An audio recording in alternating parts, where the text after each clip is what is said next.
Karibu Wina Media upate habari mbalimbali za michezo, uchambuzi kutoka ligi kuu Tanzania bara. Subscribe na bonyeza alama ya kengele ili uwe wa kwanza kupata habari zote hizi.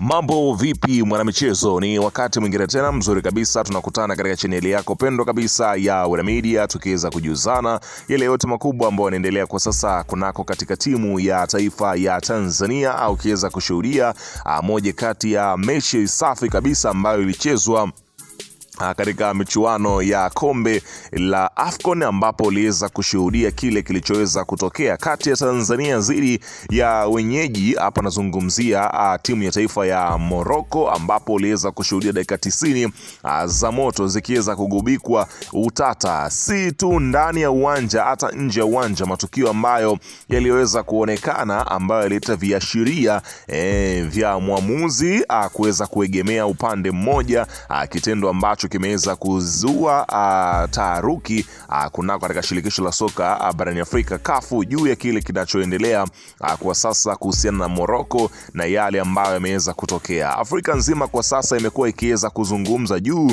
ya yale ambayo yanaendelea kwa sasa kunako katika timu ya taifa ya Tanzania baada ya kuweza kuonewa katika yale ambayo yameweza kutokea. Ni matukio gani? Utakwenda kuyajua hapa kwa sababu ya kile ambacho kinachoendelea kwa sasa.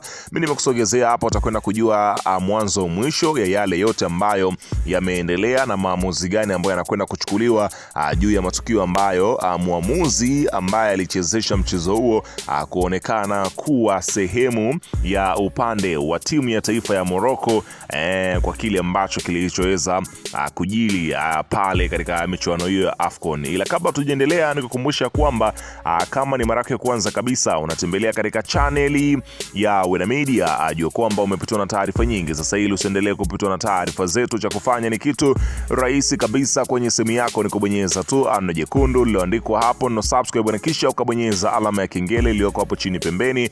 Kufanya hivyo kutakuwezesha wewe kupata taarifa zetu popote pale unapokuwepo, pasipo kuweza kuhangaika huku na kule kwenye kutafuta taarifa. Taarifa zinakuwa zinakufikia moja kwa moja kwenye simu yako. Karibu tuweze kuzungumza kuhusiana na hili ambalo linaloendelea kwa wakati huu kunako kikosi cha klabu ya soka, si wengine unazungumzia hawa ni timu ya taifa ya Tanzania kwa kile ambacho kinachoendelea kwa sasa kwenye kikosi chao. Karibu. Tanzania ilikuwa uwanjani ikiweza kucheza mchezo wake wa 16 bora baada ya kuweza kufanikiwa kuweza kutinga, na ratiba ilionyesha kwamba watakutana na wenyeji wa mashindano ambao ni Morocco, lakini dakika 90 zilienda vizuri.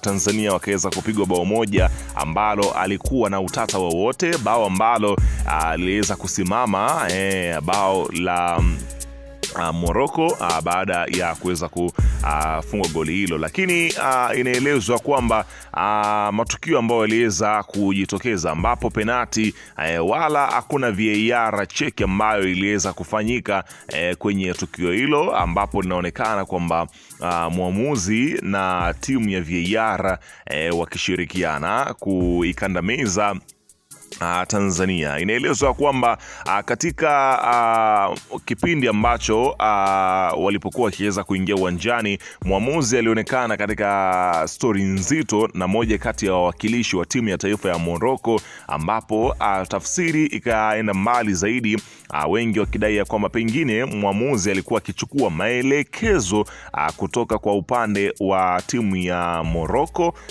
kuhusiana na kile ambacho kilichokuwa kikiendelea. Unaambiwa muamuzi Bubu Traore kutoka Mali ameikosesha Taifa Stars fursa ya kupata bao la kuwasawazisha kupitia mkwaju wa penati baada ya kumeza filimbi pale ilipobidi kutoa adhabu baada ya mshambuliaji wa Stars Idi Nado kusukumwa ndani ya boksi la Morocco dakika za jioni kabisa, wakati wenyeji hao wakiwa mbele bao 1-0, licha ya shinikizo kutoka kwa wachezaji na benchi la ufundi la Stars wakimtaka refa huyo akaangalie tukio tukio hilo kwenye VAR, lakini mwamuzi bubu aliendelea kuwa bubu na kuendelea na mchezo huo uliomalizika kwa Stars kutolewa isivyo haki. Unaona bana, kwa kile ambacho kilichoweza kutokea. Wengi wamekuwa wakiweza kuweka maoni, lakini ukitizama kupitia picha za marejeo utaweza kuona namna gani ambavyo kile kilichoweza kutokea si haki kweli kweli. Na